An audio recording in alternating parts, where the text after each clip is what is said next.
I had to hold her back in kindergarten. She did not recognize her sight words. She was struggling academically. It was taking her like 5 hours not to do homework. It was honestly, I call it a nightmare. That's what it was. I put her on a 504 plan. Didn't even want to do that because I didn't want her to be labeled. That's huge in our culture. Being treated differently. And when you're a parent, the last thing you want is for your children to be different. Since she was doing so well, I was like, oh my gosh, how many other people don't even know this exists? She's 22 now. She's a senior at Savannah State. She is studying to be an environmental chemist. So just like, whoa.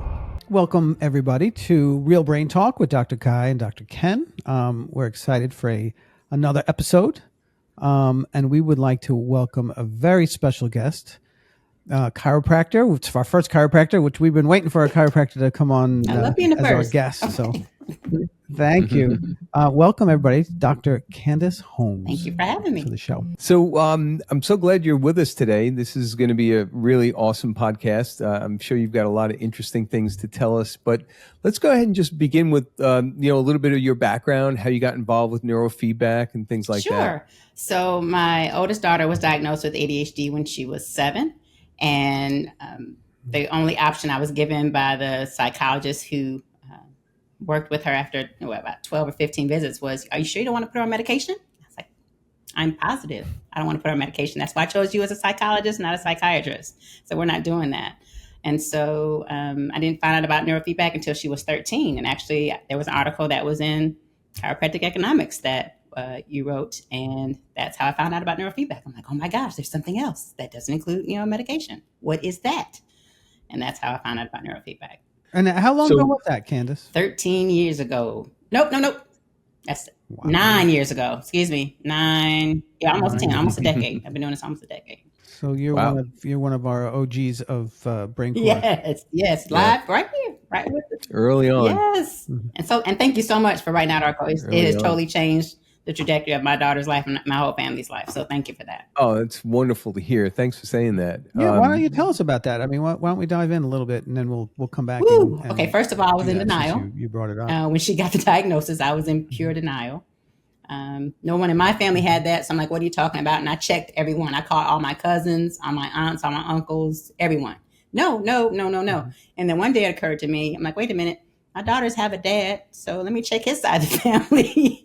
And so I called my ex-husband's cousin at that time, and she said, well, like there's a high probability it's on our side. And I was like, there it is. And I'm a cafeteria Catholic, so I had been disciplining my child because I'm like, what is the problem? Like, we go to school, we do well, this is what we do. Like, what are you doing? And I didn't realize that, it just wasn't in the cards for her at that time because her brain wasn't allowing her to do what typical people do. And I didn't know anything about it. Not I've heard of it, but it's boys, I have a daughter. So, and boy, did I learn. So what were some of the symptoms that she was experiencing? Well, I had to hold her back in kindergarten. She did not recognize her sight words. She was struggling academically. It was taking her like 5 hours not to do homework. Focus was off, just awful. I was getting calls almost every day. And it was honestly, I call it a nightmare. That's what it was. When she was in early grade school, they have first day, the week before, meet your teachers and everything. And so, she had recently been diagnosed. I'm like, I'm going to tell them, hey, she was diagnosed with ADHD. So, just look out for these things, maybe preferential seating, all these things to help her. That was the worst year she's ever had at school. My phone was ringing off the hook. And I was really disappointed because the educator, her teacher that year, said, oh, yeah, I have ADHD too. So I'm like, okay, great. Like, you'll understand if she needs to stand up and walk around or, as long as she's not disrupting the class. It was the worst year ever. So the following year, I said, I'm not going to say anything. I'm just going to go in there and say, hi, this is my daughter. Nice to meet you. Night and day. And I'm like, wow, I really thought I was helping her, but saying what's going on, it didn't help. Yeah. Wow.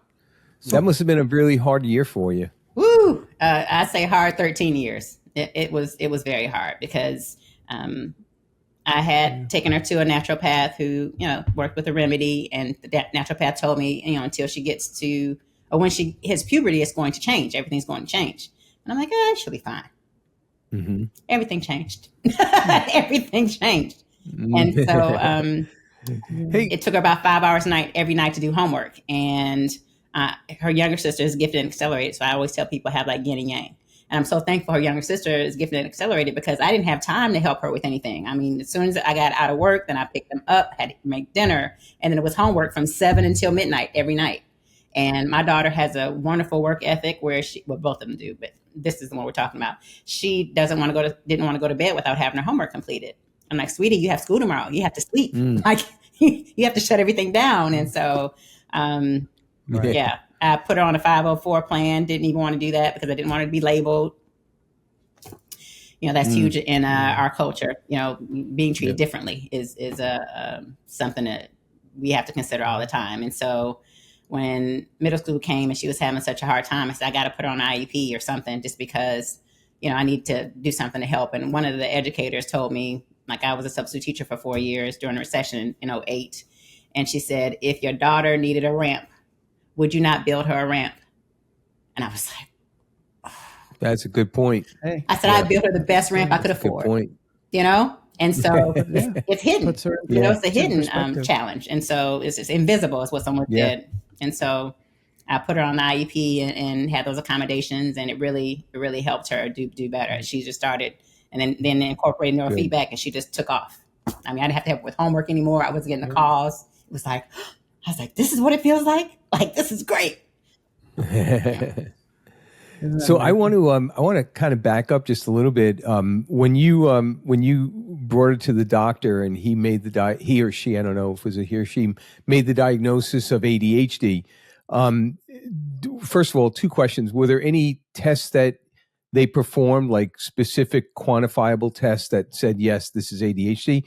And secondly, did you ever end up putting her on any meds? And if you did, how did she react to those? So she did the test, whatever test that psychologist does in office. That was done in addition to sending the paperwork, with the teachers. And I don't get me started on that whole thing. Right, but it's mostly anecdotal. There was no like hard, definitive test that they can look at. And I guess I was looking at is like, did they do a TOVA test? I don't even remember what the name of it was. Because that's really the way. Yeah, they sit in front of the computer and they have to hit the space bar every time something shows up on the computer, and it measures reaction time and all different things. I was not in the room. It's really the definitive way to diagnose ADHD.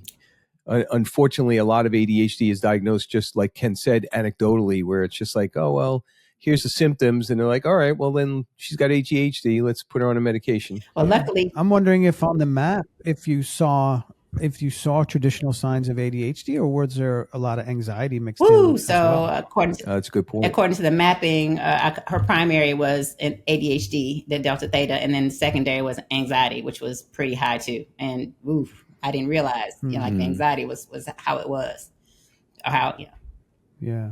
And I didn't put on any medication. No, the closest she got was the remedy, which is, from the naturopath, which is holistic. So no medication. I wasn't doing that. Yeah. When she started the neurofeedback, how long did it take before you started seeing a response? One of the things I tell people is I did not have her consistently in the program like I would do with my patients. And I bought, and got the whole system just for her. And I'm sad to say I didn't do that. It's the shoemaker's kid. Oh my God! Right? Oh my Isn't gosh! Because we had activities. She was in dance. Wanted to make sure she was enjoying life too. instead of. And so, it took her probably about 8 weeks. 8 weeks.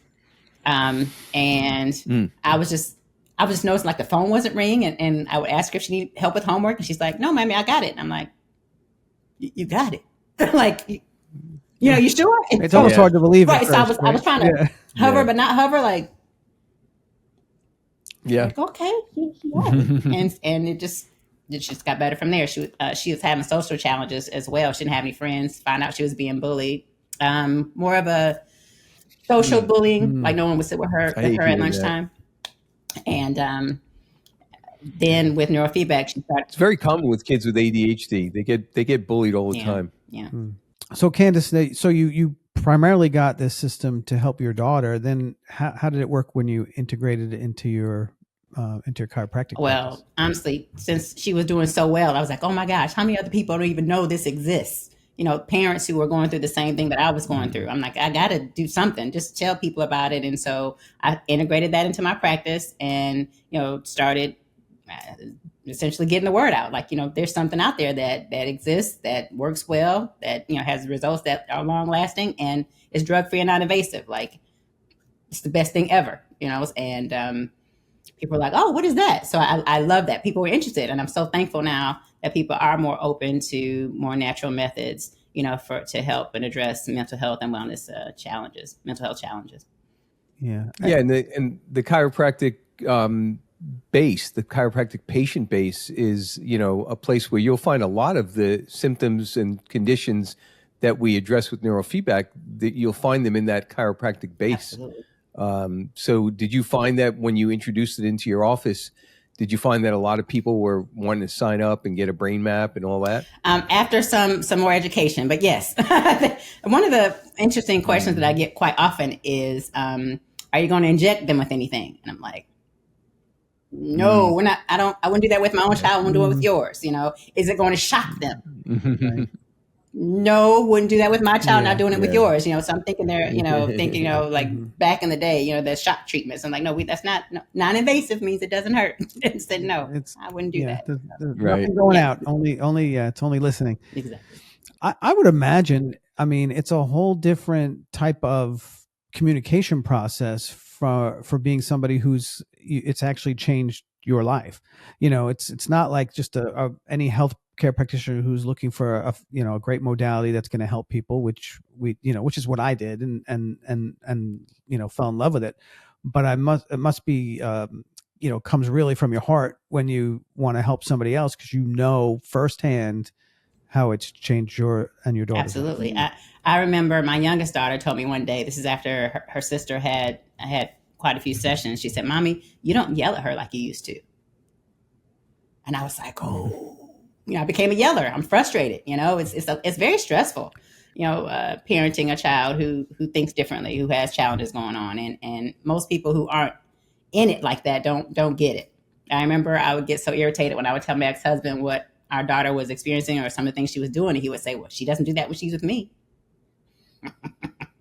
And I just wanted to come through the phone. Just because it doesn't happen when she's with you doesn't mean that it doesn't happen at all. So that's one of the things I always make sure that parents are both present when we have a consultation, because children do act differently, depending upon which parent they're with, and it's amazing when you see the mom. They know which buttons to press on who. Yeah. I heard you say that that your daughter noticed that you don't yell at your other daughter as much anymore. And I find in neurofeedback that a lot of times the people around the person getting the neurofeedback notice the changes in the person that's getting the neurofeedback quicker than the person that's getting the neurofeedback. Has that been part of your experience too? Have you seen that not only with your daughter, but with other patients? Absolutely. Absolutely. I think my daughter noticed it when she didn't need my help anymore with homework. And I noticed it when my daughter said that, I was like, oh, yes, the house got a lot calmer because the stress levels had decreased. And I wasn't getting the calls anymore from school. And then I had a patient who is an adult, and she didn't recognize any changes. And I said, okay. I said, when you go home, I said, ask your daughters, ask your husband. And so she came back and she said, yeah. She said, I asked my husband, and he said, yeah. He said, you're a lot nicer to be around now. And I was like, and she said, you can laugh. I was like, okay. Like, I was like, okay, why? Do I laugh? Like, what do I say? Like, trying to keep a poker face. And then I said, what did your daughter say? She said, my daughter said that I don't veer off in conversation anymore, because they could tell I left the room. I'm there, but my mind isn't there. So I just left the room. So I was like, see? I said, it's working. You don't see it. But yes, she said, my husband and my daughters definitely notice the difference. And I think, not to get too esoteric, but I think it changes like kind of the whole vibration of the person, right? So it's like when you're no longer kind of exuding that anxiousness and that feeling, and you're not triggering like in you the frustration. So everybody around you, it's amazing how one person's, brain health can change the entire dynamic and family around them because, nobody's triggered, nobody's upset, everything's smooth. I'm curious, did when that started, was she having a little bit better time at school? Were there more people that maybe wanted to, sit with her at Yes, lunch, and, she wasn't. she had more friends. I couldn't keep up with them. Before I could put them on one hand. I'm like, Mhm. oh, is that such and such? No, mommy, that's such and such. I'm like, oh, who's such and such? So I just, it was like night and day. And when you're a parent, the last thing you want is for your children to be different, or an outsider, or not just have that group that makes. Or just feel that way. Yes, Yeah. so it just, like, she told me about how she was sitting by herself in April. School was out in May. And I was like, where was I? Like, what? I said, why didn't you tell me? I didn't want you to worry. Yeah. She didn't want me to worry. I mean, I cried and I cried and I cried, and her younger sister did too. Because I'm like, did you see this? She said, no, mommy, I didn't notice that. And I'm like, oh my gosh, like lunchtime is when you get to talk about everything, talk about your day and catch up. I thought about my high school experience, and we live for lunchtime. What time is your lunch? What time is your lunch? We had a rotating schedule, so we all sat at the table and we just dished. So I'm glad that she was able to. We were able to help her and give her those experiences. She ended up winning. How old is she now? She's 22 now. She's a senior at Savannah State. She is studying to be an environmental chemist. So just like, whoa. Like, she got an A in honors chemics, physics and chemistry in high school. And I told her, I said, you go, because physics kicked my behind. Okay, physics, I still would not have been able to help you anyway. Physics was not my strong suit, but she's thriving. She has tons of friends, and I'm just so very thankful, because it was a total game changer. It's amazing. I mean, we obviously love to hear that, because the small part we play in helping people's lives improve is very touching for us. So thank you for sharing that. Wow. No, what she'll do is she'll send me, mommy, I'm at such and such. They have this or they have that. They need to see you. So she'll say, what is it? I just give here my business cards, so because she knows how well it helped her. So, Dr. Holmes, what is the typical patient that comes in for neurofeedback in your office? Sure. I have quite a few who come in who have been diagnosed with ADHD and autism. Those are the big ones. Some of them come in for sleeping challenges as well. So those are and ages. I have, from 5 and up. It just ranges. I have adults who have been diagnosed or undiagnosed, or who no longer want to experience the side effects of medication, and they stumbled upon, neurofeedback and want to know more. And so I love that. One of the things I also love is going over the report for the child, and the parent is like, oh, wait a minute, I do that. Oh, wait a minute, I do that. I'm like, yeah. I have family programs, So, yeah. And you have a lot of crossover between the chiropractic patients and the neurofeedback? You find a lot of people doing both? I do. That's one of the things I ask, because I get a lot of prospects and patients from the internet, just a Google search. And so one of the questions I ask is that, do you have a chiropractor? Do you get adjusted? And like, oh, I didn't. I was like, we can add that to your program, because we want to make sure, everything is connected well. If they already have a chiropractor, of course, I say, keep going to your chiropractor, but that is definitely part of the plan. Definitely. So have you felt that adding brain core neurofeedback to your office has helped you grow your chiropractic practice? And has your chiropractic practice helped you grow your neurofeedback practice? Well, one of the things when I added neurofeedback, I was so interested, put much more energy into neurofeedback than I did chiropractic. So it was 85% of my practice. And then I had a house call practice too. Oh, really? I had a house call chiropractic practice. So it was mainly neurofeedback. I turned into that too. I mean, I when I started doing brain core myself in 2010, it became my specialty, and that was where all my focus went. And of course, almost everybody came in and got adjusted as well. But yeah, that is such a common, since I've been doing this since 2010 when we started brain core. It is such a common thing to hear people say that that they've migrated away from mainly chiropractic and moved more into neurofeedback. And especially people who are having physical problems, because chiropractic is really physical. after a while, your arms start to hurt, your elbows start to hurt, and now all of a sudden you've got another way of helping people in your chiropractic office using neurofeedback. Absolutely. Yeah, not to mention a freedom, right? Do you do much home training, or is it mostly in office? I recently, yes, home training is my number one way to go. And I, tell people this way you don't have to worry about my schedule. I don't have to worry about yours. If it's 7:00 at night and you can open your laptop, do that. I love I'm in Atlanta, so, traffic. Like, you just have to laugh. It takes a long time to get around in Atlanta. Exactly. And then you have, parents who have multiple children. So to take one to the office at this time and then another has another activity, at least everybody's all together, and it's very convenient. Can you describe your home training business? Like, in other words, what happens? A client comes in, you do a map on them, and then they make a decision if they want to do it in the office or at home. And if they want to do it at home, do you give them a system? How does that work in your office? So in my office, the only option is to do home units. That's all I give them. I don't like being tied down in the office. Honestly, I love being out. Oh my God, freedom! Why wouldn't you want freedom when you can? Man, that was the best thing ever. I was like, that's the best thing ever. And I do have some people who, when I do their, I call it a neuro health call, it's a discovery kind of call, who want to just come into the office. I don't feel comfortable. And I said, okay, sure. Then I refer them to, someone else. That's okay. I just I'm not changing my business model for anybody. I love the freedom. I definitely love the freedom. Cool. So you can work fully remote. That's a nice setup. That's beautiful. Well, I also work naturally too. Yeah. So I have people who contact me, because I do a lot of podcasts. And so like I had a patient in Maryland, I had a patient in California, I had a patient in Kentucky. And so I just call a brain core practitioner there and then send them there for the brain mapping. Get the map. Mm-hmm. Yeah. Oh, and then you just ship a system to them, right? Exactly.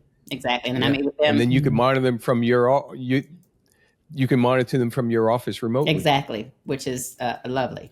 And then do you do like virtually to make sure they're setting the sensors in the correct positions and things too. Right, that was what I was going to ask you. Do you kind of do a little Zoom call or a FaceTime call with them just to check on them and make sure they're doing everything? Yes, and they have to take the camera and go all the way around the room so I can see what do we have. I'll be your eyes. Yeah. And I know parents especially love that because of course there's a concern that I don't have it in the right place. But no, I said nope, you're good. I have it's interesting. I've had parents who've had sons who are like, we're just gonna buzz the little area that so I know exactly what I was like. Please don't do that. Please don't do that. Like, we don't need to buzz. I've never seen that. No, please don't do something. that. I don't want the child to hate me. Like, no. So, you wrote a book. I did. It came out last year. Tell us about your book. Sure. It's called. I have it right here. Mm-hmm. It's called "Transform Your Brain with Neurofeedback." I wrote it because nice. Oh, I love that cover. That's a beautiful thank you. cover. I said I wanted a brain. I said I don't just want any brain. I want a brain no one's seen before. I said I want a big, beautiful, colorful brain. And so I love what they chose. Yeah. I like the colors, the blue and the yellow. Yes. Well, I'm from Michigan, so little nod there. That's right. It just happened to be that way. I was like, that yellow and blue look really good. It was going to be orange, but I'm like, no, let that go. Like yeah. Thank you. So I wrote it particularly because, again, most people haven't heard of this, and I don't want that to be common. I want people to say, "Oh, yeah, I've heard of it," or something instead of "What?"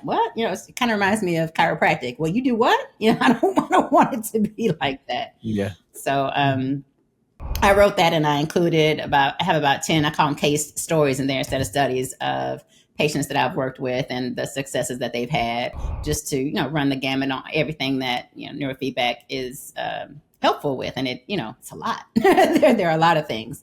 That's one of the challenges I used to have. I had a coach and she said, well, you can't go in there and say it helps with everything. You just have to pick one thing. I said, but it's this and it's that and it's this and it's that. And she said, it does. Trust me, if you pick one thing, then they'll ask you about the other things. And I was like, oh, okay. That's how that works. Okay. So I'm very, very thankful for that. It's amazing. I mean, I'm so happy that you wrote that book because the more we can talk about neurofeedback in our community, the better. I kind of feel like, and you being a chiropractor, you know the history of chiropractic. And I kind of feel like neurofeedback is like the chiropractic profession in the 1940s. Like it still hasn't exploded. No one knows about it. You walk down the street and you ask 10 people what neurofeedback is, 9 of them are going to say, I have no idea. And that's kind of the way chiropractic was when it first started. And I just feel like neurofeedback is going down that same road as chiropractic as it becomes more and more part of mainstream. I said the same thing, Dr. Guy. I said the exact same thing. It's like, why haven't I heard of it? I said, well, I said years ago, people hadn't heard about chiropractic either. I said, but now everybody knows about it. And we're still not taking care of a significant percentage of the population yet. So I said, that's the same thing with neurofeedback. I said, it's been there. It's just not, and I tell people all the time, I'm a conspiracy theorist. I said, so don't get me started. don't get me started. Just leave it at that. And they're like, oh, we're with you. And I love it when my prophets say, oh, I'm with you. I'm like, okay, my people. My people. But these days, you got to be a little careful what you say in the conspiracy world. And yet, listen, these days for sure. So, hey, people know the truth. So I'll just leave it at that. People know the truth. So where in Atlanta are you? Go ahead. I'm sorry. I was going to ask the exact same question. Oh, look at that. Y'all are in alignment. I am in. I'm in Duluth, Georgia, which is northeast of Atlanta. I've had people call me from Duluth, Minnesota. I said, I'm not in Minnesota. No, and that was before we had the homies. But and how did you end up there? Is that after chiropractic school? You kind of stuck around in the area? Met my husband in chiropractic school, got married, got divorced, and Atlanta was where I was the happiest. And so I moved out. My daughters and I moved down here, and I just happened to pick the county that had the best school system, public school system, and that's how I ended up here. Great. And how long have you been there now? When did you graduate? I graduated in chiropractic school in 1999. So 26 years. 99. Okay. Yeah. I was 95. 95. Yep. I was. You taught me physiological therapeutics, Dr. Guy. You weren't mine. Yes, you did. You did. Okay. And I always use you as an example, talking about, how did I get into it? I said, I was reading an article that, one of my former chiropractic professors wrote. I said, you're in school and you have just one of your peers just brilliant, they can teach the lesson better than the professor. They're like, yeah. I said, that's who he is. I said, when he was working with Brain Core, I said, it has to be something to it. I said, because he would not do something that didn't work. And so I did my own research and I was so thankful. I was like, oh my gosh. And then with your being a chiropractor as well, you understand the challenges and the struggles that we have. So just as a life changer.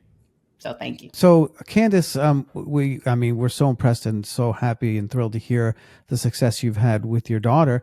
Do you have any other stories of clients that you've worked with that have had some, life-changing results? Yes. There was a young lady who attempted suicide. She was actually in the hospital, and her mom called me 3 days after she was released, and she said, we got to do something. And I said, okay. I said, let's see what we can do. And so the dynamic between, this is when I just had people in the office, the dynamic between mother and daughter was, no, I did have home units. I did have home units then. But the dynamic between the patient and her mom was really toxic, I'll call it. She said to her mom a lot of things I would have been disciplined for saying. And, so the mom left the room and she said, she just gets on my nerves. She's always on me. And I said, let's take a pause. Let's remember that your parents have you here because they love you. They're trying to help, so let's start there, So she was 16 at the time. She was doing the neurofeedback training sessions at home, and she was doing very well. She was having no issues with anyone. And then soccer came up, and her mom was like, oh my gosh, she won't be able to do that every day. And she has soccer practice. I said, no, if she has soccer practice, let her go to soccer practice. If she has a game, let her go to a game. It's a match. I don't know what you call it. I'm not a soccer fan, excuse me. I think it's a match. And I said, we need her to have those relationships with her peers and to, enjoy life and everything else. And her mom's like, she called me one day and said, let me tell you, she is just talking back to me and just being really, such whatever. I said, oh, like a typical teenage girl? I said, that's great. That's great. And she was like, I said, it's better than the alternative, isn't it? And she said, you're right. You're right. You're right. I'm like, this is great. Like she's doing regular teenage things. Now the talking back, I don't recommend it. However, it's, I have two daughters. They talk a lot. They talk a lot. So I was just really happy about that, because just to know that, to have witnessed your child where they were and to see where they are, now they're thriving, now they're happy, now they're, involved in extracurricular activities and doing well in school. Like that's a life changer. Like I said, it's a life changer. What is that patient doing now? I haven't contacted her. Is she in college? She should be. She should be. Oh. One of the things that I was so disappointed Yeah. in too is I really wanted to get a testimonial from the mom, but nobody wants to know that their child did that, even with initials or whatever. And I'm like, okay, so Yeah, that's one of the things. You should get tested. Yeah, Not everyone that's- wants to share because they're not so open that their family is having challenges. So right. They worry about the judgment. sure. And then her husband is a dentist too, so I had another patient who had He's in the community. exactly Yeah. exactly. Had another patient who was diagnosed with new daily persistent headaches, and he had headaches for every day for 11 years before he contacted me. And he found me through a podcast episode, and did all the asked all the questions, found out he is a candidate, and I said, okay, you're a candidate. When would you like to begin? Well, his wife is a medical doctor, and they had a son who was going to college. It's going to be his freshman year, and he said, well, we'd rather just focus on him. I'll be okay and everything. And I said, okay. I said, at some point, I said, you have to take care of yourself because you matter too. And so now I followed back up with him, just like I do with all my other prospects, every couple months, 6 months or so, probably about 8 months. I was like, okay, I'm not trying to bother him. He was, still responding and everything. I'm not trying to, I'm here when you're ready. 2 years passes by, and I get a voice message from him. He was like, Doc, he was like, I'm ready. And I called him and I said, what's changed? He said, in the past 2 years, absolutely nothing. He said, I'm still getting these headaches every day. He said they'll go on vacation. He's in the room, by himself while everybody else is out. His family's out enjoying, the excursions or whatever, because he has a migraine. And he said, I did everything that my wife wanted me to do. I've had the MRIs. I've had just everything medically that I could have. He said, and nothing is helping. And so he told his wife, I love you. I'm doing this. And so started working, and he was frustrated because at the beginning when you start training, it's dark. You don't see a lot. It's not bright sunshiny. He said, and I said, well, what's so frustrating? He said, I said, it's going to be like that for the first couple of few training sessions. He said, it just shows me how messed up my brain is. I don't like it. And I said it's okay. I said, it's going to get better, and it did. It got better and better. And then he went from having headaches every day to once a week. Then it was once every 3 weeks, then once a month. And then the one that he has once a month, by the time the program ended, he said is very slight. He was like at about an 8 to 10 daily, and it went to about a 1 to 2. And I was like, oh my gosh. He competed in a international competition. He was also a track coach and, ran track when he was in high school and college. He got back into running track and won an international competition in track for his age group. And I was like, he said, that's all due to you. He said, because I would not have been able to focus, and to enjoy. And I was like, yay, excited about that. That's a major change in someone's life. When you think about that, I mean, to go from headaches every single day, could you imagine how debilitating that was? And I told him, and then, still pleasant. then to be able to go ahead and I get a slight headache, that? and I'm not the nicest person. He was still pleasant. I said, I don't know how you do that. Yeah. And he was able to go on vacations and enjoy his family. So that was, like you said, another great story. I mean, it's just, they just keep coming. I love it. So I had a patient with who was on the spectrum. He was 23, and he's nonverbal, so he used a letter board. And his mom was doing the training sessions with him at home, and he was having about 20 stems a day. So his stems were the flapping of the hands. That's what plagued him every day. And after working with, me and my program, he went from 20 a day to now, after the program, he said he may get 1 or 2 a month. And I was like, whoa, and I tell that story to people like, they didn't go all the way away. I said, 20 a day to 1 or 2 a month is pretty spectacular. I'll take that. I'm like, oh my gosh, like you all don't understand that, the severity of that, of the condition. And let me do.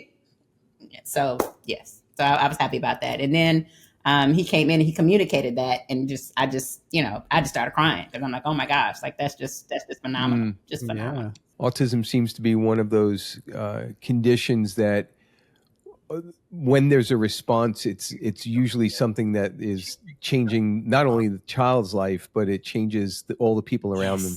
It's really cool. Yes. You think about all the caregivers, the parents, just having one less thing to be concerned about. That's Yeah, why I say you just change one person's exactly. family, one person in the family, it changes everybody. Like you said, the dynamic just totally Yep. changes. The whole dynamic changes. So, Dr. Holmes, I'm curious to know, what do you think is the one thing that you wish people knew about neurofeedback? Like, if you can communicate one thing and you wish they knew that about this particular therapy, what would you say? There's one thing that I could communicate to people. It would be that neurofeedback is the future and it's here now. And you don't have to watch your loved one suffer with the symptoms from any of these mental health challenges and just think that that's going to be their lot in life forever, because that's just not the case. That's what I wish they knew. Through neurofeedback, everything can change. That's beautiful. Yeah, that is beautiful. That is beautiful. I like that. Thank you. With neurofeedback, everything can change. So, Dr. Holmes, you had shown us just a minute ago your book, and I'm so proud of you for writing that. I'm so happy you wrote it, because we need more books like that. If someone watching this podcast wanted to purchase that book, where could they get it? They can go to my website, which is braincoreofduluth.com. Braincore like an apple of Duluth, D as in dog, ULUTH.com for an autographed copy, since now you know the author. It is also on Amazon. Oh, wow. It is also on Amazon. However, of course you want autographed Amazon copy. also. Wonderful. And if there was someone that maybe wanted to do some home training with you, how could they get a hold of you? Through the They website can go as well? through the website, or if they just want to go ahead and book a complimentary neural health call, I'll have them those questions answered that they may have. They can go to bookwithdrh.com. Book with Dr. H. Book with Dr. And however you spell H. doctor, you'll Okay. get there. You'll get there. Okay. All right. You secured all I the did. URLs, right? You got Yes. them all. That's smart. That's smart. Well, I want to thank you so much for being here today. I really enjoyed our conversation. And I got to say, I am just so thrilled that you are taking this on and you're teaching and spreading the word about neurofeedback and changing so many people's lives. Thanks again for being here. Thank you for having me. I appreciate it. Thank you so much for this company. It's changed my life, our lives for the better. So thank you. Well, You're it's welcome. our pleasure. Thank you. Mhm.